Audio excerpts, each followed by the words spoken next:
আলোচনা, সমালোচনা এসব করবেন মহান লেখকগণ। আমি তো রসবেত্তা, রস আস্বাদন করি।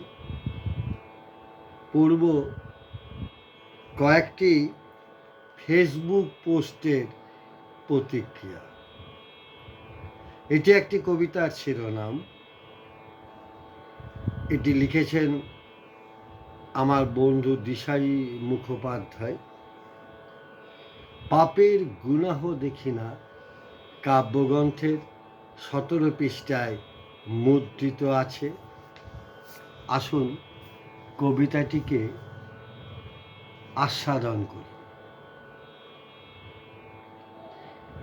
মানুষকে এখন ভালো অথবা খারাপ করে তোলা সামান্য পরিমাণ আয়াস এবং সময়ে খুব সহজ হয়ে গেছে। একজন বললে, টগর ফুলগুলো যেন আগের মতো আর অতটা সাদা নেই। সঙ্গে সঙ্গে চারপাশ থেকে প্রায় সব লোক টগরকে মলিন বলল, কালো বলল। অনেকে বলল, টগরের মতো খারাপ ফুল আর হয় না।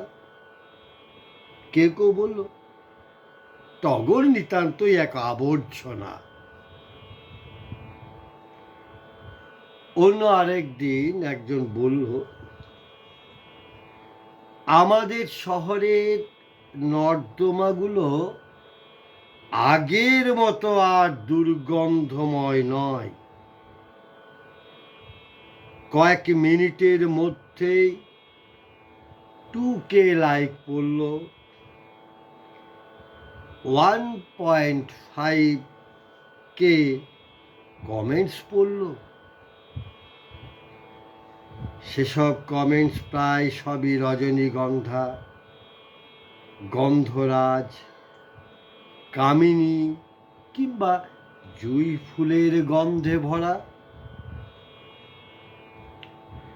কেউ একজন যদি নর্দমা বিষয়ে প্রকৃত সাংবাদিকতা করে তো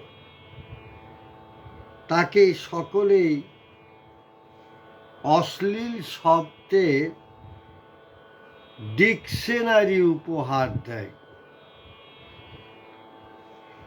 পুলিশ ও কেন্দ্রীয় বাহিনীও তাকে তাদের সক্রিয়তা বুঝিয়ে দিতে উদ্যোগী হয়।